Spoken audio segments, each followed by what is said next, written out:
Most people think overthinking means thinking too much. But that is not the real problem. Thinking is useful. Thinking helps you plan, learn, protect yourself, and make better decisions. The real problem begins when your mind stops helping you and starts trapping you. You replay the same conversation. You imagine the worst possible outcome. You create problems that have not happened yet. You search for certainty, but the more you think, the less certain you feel. And slowly, your mind becomes a prison. Not because you are weak, but because your brain is trying to protect you from danger that may not even exist. One of the biggest mistakes people make is trying to force thoughts away. They say, "Stop thinking about it. Forget it. Just relax." But the brain does not work like that. Psychologist Daniel Wegner showed this clearly in his famous white bear experiment. Participants were told not to think about a white bear, but many still kept thinking about it. The more they tried to suppress the thought, the more the thought returned. This is why overthinking becomes stronger when you fight it directly.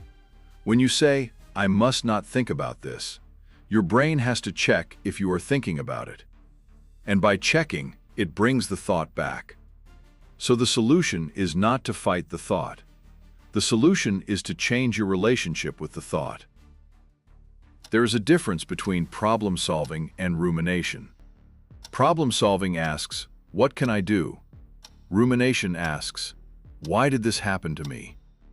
Problem solving moves you toward action. Rumination keeps you circling around pain. Research on rumination shows that repetitive negative thinking is involved in the development and maintenance of depression, and evidence also links it to anxiety. So when you replay the same problem again and again, you are not always getting closer to the answer. Sometimes you are training your nervous system to stay stuck. A useful question is this thought leading me to action, or is it only repeating the pain? If it leads to action, use it. If it only repeats pain, interrupt the cycle. Overthinking often comes from one deep need, the need for certainty. You want to know exactly what will happen. You want to make sure nobody will judge you. You want to avoid every mistake. You want a guarantee before you take action. But life does not give guarantees. So the overthinker waits. They wait until they feel ready. They wait until they feel safe. They wait until they understand every possible outcome. And while they wait, life keeps moving. This is why overthinking looks like intelligence, but often behaves like fear. It gives you the illusion of control while stealing your ability to act. The Stoic philosopher Epictetus began his famous handbook with one of the most powerful ideas in philosophy. Some things are in our control, and others are not. He said that our opinions, desires, choices, and actions are within our control, while things like reputation, possessions, and outside events are not fully ours to command. This idea is the enemy of overthinking, because most overthinking is an attempt to control what cannot be controlled. What will they think? What if I fail? What if they leave? What if the future goes wrong?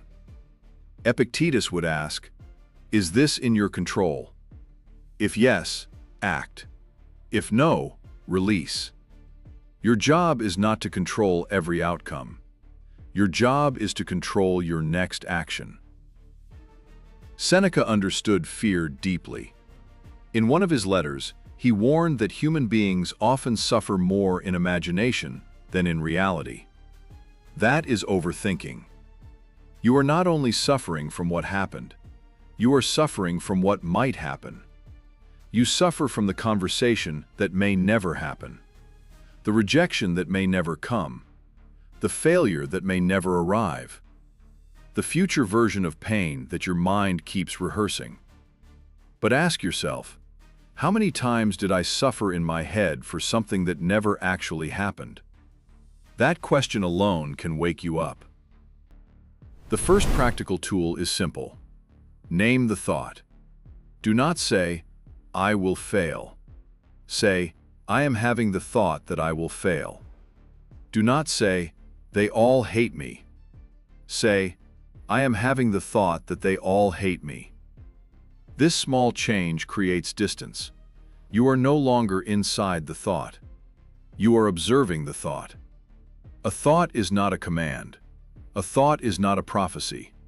A thought is a mental event. And when you name it, you stop becoming it. The second tool is writing.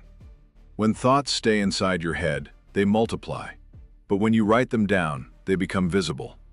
Psychologist James Pennebaker's work on expressive writing helped popularize the idea that writing about emotional experiences can help people process difficult thoughts and feelings. Try this for 10 minutes. Write 3 questions. What am I afraid of? What can I control? What is one action I can take today? Do not try to write perfectly. Do not try to sound smart. Just empty the mental noise onto paper. The goal is not beautiful writing. The goal is mental clarity. The third tool is the control circle. Take a page and draw 2 circles. Inside the first circle, write, in my control. Inside the second circle, write, not in my control. In your control, your effort, your words, your attitude, your habits, your next action. Not fully in your control. Other people's opinions, the past, the future, the final result. When the mind is anxious, it treats everything as your responsibility. The control circle reminds you, not everything is yours to carry. The fourth tool is the 2-minute action. Overthinking grows when action is delayed. So instead of asking, how do I solve my whole life? Ask, what can I do in the next 2 minutes? Send the message, open the document, clean the desk, write the first sentence, take the first step. You do not need to feel ready to begin. You begin, and readiness follows. Action is not only a result of confidence. Sometimes action creates confidence. The fifth tool is mindfulness. Mindfulness does not mean emptying your mind. It means noticing thoughts without automatically obeying them. Ruth Baer's review describes mindfulness as intentionally bringing attention to present moment internal and external experiences. And mindfulness-based interventions have been studied in clinical psychology. So when your mind starts racing, do this. Feel your feet on the floor. Relax your shoulders. Take one slow breath. Notice one sound. Notice one object in front of you. Come back to the present moment. The overthinking mind lives in the future. Mindfulness brings you back to now. You do not need a silent mind. You need a trained mind. A silent mind may be impossible, but a trained mind knows what to follow and what to ignore. It knows that fear is not always truth. It knows that thoughts are not always facts. It knows that uncertainty is not danger. So stop trying to control every possible outcome.